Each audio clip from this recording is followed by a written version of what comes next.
Putin की फौज ने अमेरिका को दिया सबसे बड़ा जख्म। यूक्रेन में मार गिराया अमेरिका का शक्तिशाली F-16 फाइटर जेट, पायलट की भी मौत। वहीं दूसरी ओर इजरायली हमले के बीच हिजबुल्लाह महासचिव नईम कासिम का बड़ा ऐलान। आखिर क्यों कहा अब हमारे पास कोई रास्ता नहीं। इस बीच अचानक जॉर्डन बॉर्डर के पास इजरायल क्यों कर रहा बड़ी संख्या में सैनिक तैनात। आखिर क्या है प्लान, जानेंगे पूरा मकसद। वहीं नेतन्याहू को लेकर ट्रंप ने इजरायली अदालत से क्या मांग की है, जिसमें गाजा का हवाला दिया गया है। तो बिना समय गंवाए खबरों की शुरुआत करते हैं। दोस्तों, रूस ने रविवार रात को यूक्रेन पर अब तक का सबसे बड़ा हवाई हमला किया। रूस ने 477 ड्रोन और 60 मिसाइलें दागी। रूस ने MKN-23 बैलिस्टिक मिसाइल क्रूज मिसाइलों से हमला किया। हालांकि यूक्रेनी वायुसेना ने इनमें से 475 हमलों को रोक दिया। यूक्रेन की डिफेंस मिनिस्ट्री ने सोशल मीडिया पोस्ट कर यह जानकारी दी है। रिपोर्ट्स के मुताबिक इस हमले के दौरान एक मिसाइल ने यूक्रेन के F-16 फाइटर जेट को मार गिराया। दोस्तों, आपको बता दें कि F-16 एक अमेरिकी फाइटर जेट है। ऐसे में ये सीधे तौर पर रूस ने अमेरिका को झटका दिया है, क्योंकि ये काफ़ी शक्तिशाली माना जाता है। यूक्रेन ने बताया कि हमले में फाइटर जेट के पायलट मक्सिम उस्तिमेन्को की मौत हो गई। रूसी हमलों में रिहायशी इलाकों को नुकसान पहुंचा और 12 लोग घायल हो गए। यूक्रेनी वायुसेना ने कहा कि पायलट ने रूसी हमले के दौरान 7 मिसाइलों को मार गिराया, लेकिन आखिरी टारगेट हिट करते वक्त उनके विमान में दिक्कत आ गई।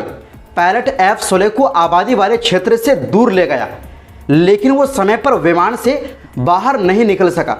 वहीं यूक्रेन के राष्ट्रपति वोलोदिमीर ज़ेलेंस्की ने रूस के हवाई हमले के बाद अमेरिका और पश्चिमी सहयोगियों से तत्काल मदद की अपील की है।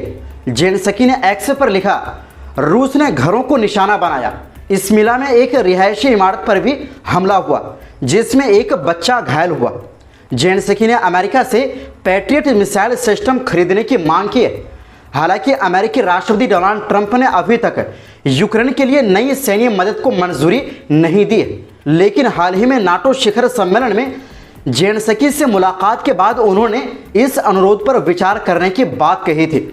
वहीं दूसरी ओर दोस्तों, हिजबुल्लाह के सेक्रेटरी जनरल नईम कासिम ने शनिवार को साफ कह दिया कि जब तक इजरायल दक्षिणी लेबनान पर हमले करता रहेगा, हिजबुल्लाह अपने हथियार नहीं डालेगा। ये बयान तुर्की की समाचार एजेंसी अनाडोलू और लेबनानी न्यूज़ एजेंसी NNA की रिपोर्ट पर आधारित है। बेरूत के दक्षिणी इलाके दाहिया में एक सभा को संबोधित करते हुए कासिम ने कहा, जो इंसान समझदार है वो अपनी ताकत क्यों छोड़ेगा। जब तक इजरायल हमला करता रहेगा, हम अपनी ताकत नहीं छोड़ेंगे। उन्होंने कहा कि अगर इजरायल के साथ सीज फायर होता है तो लेबनानी सरकार की जिम्मेदारी होगी कि वह हालात को संभाले, लेकिन जब तक हमलों का सिलसिला जारी है, हिजबुल्लाह हर हाल में तैयार है। नबातिया में आम नागरिकों को निशाना बनाए जाने पर कासिम ने नाराजगी जताई और कहा कि सरकार को इस मामले में अपनी जिम्मेदारी निभानी चाहिए। उन्होंने साफ शब्दों में कहा, क्या आपको लगता है हम हमेशा चुप रहेंगे? ऐसा नहीं होने वाला। आपने हमें आजमा लिया है। अब हमारे पास अपनी इज्जत और आत्मसम्मान के अलावा कोई और रास्ता नहीं बचा है। वैसे दोस्तों, आपको बता दें कि हाल ही में युद्ध के बाद जो सीज फायर का समझौता हुआ है, यानी जंग रोकने पर जो बात हुई है, वो सिर्फ लेबनान के हिजबुल्लाह ही पालन करते हैं, जबकि इजरायल का हमला आज भी जारी है।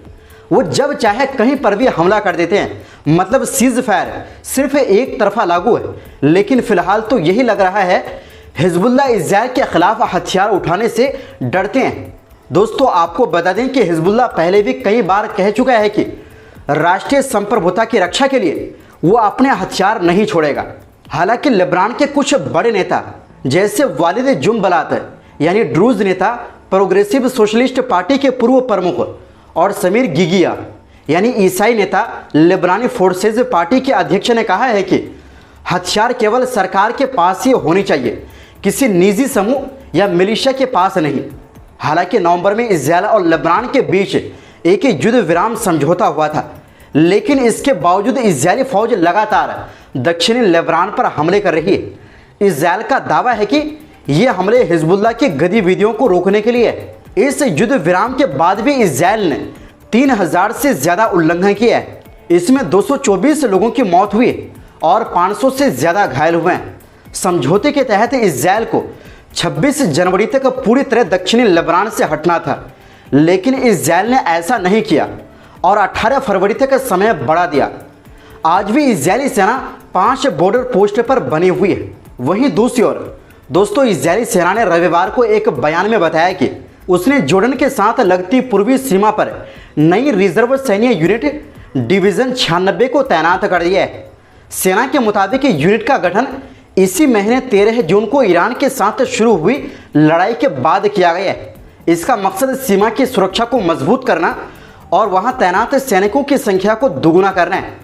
इस यूनिट में 5 रिजर्व ब्रिगेड शामिल होंगी, जिन्हें धीरे धीरे सक्रिय किया जाएगा।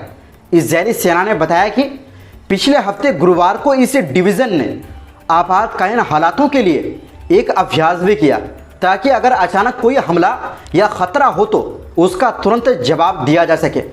इजरायल के प्रमुख अखबार यदीओत अहरोनोत ने बताया है कि इस नई डिवीज़न का सबसे अहम मकसद वेस्ट बैंक की सीमाओं को पूरी तरह बंद करना है, ताकि वहां से हथियार, लड़ाके और ईरान से फंडिंग होकर अंदर ना घुस सके। अखबार के मुताबिक ईरान की ओर से अलग अलग तरीकों से पैसे भेजने की कोशिशें की जा रही है, जिनमें नकद, डिजिटल ट्रांसफ़र और अन्य तरीकों का इस्तेमाल हो रहा है। पिछले कुछ दिनों के भीतर इजरायली सेना ने करीब 2,50,000 शेकेल यानी लगभग 61 लाख रुपए जब्त किए, जो उन लोगों तक पहुंच रहे थे जो इजरायल में हमलों की योजना बना रहे थे। यानी ऐसा दावा किया जा रहा है। इजरायली सेना ने पिछले महीने ही घोषणा की थी कि वो नई रिजर्व फौज खड़ी कर रही है, जिसमें हजारों नए स्वयं सेवक सैनिक शामिल होंगे।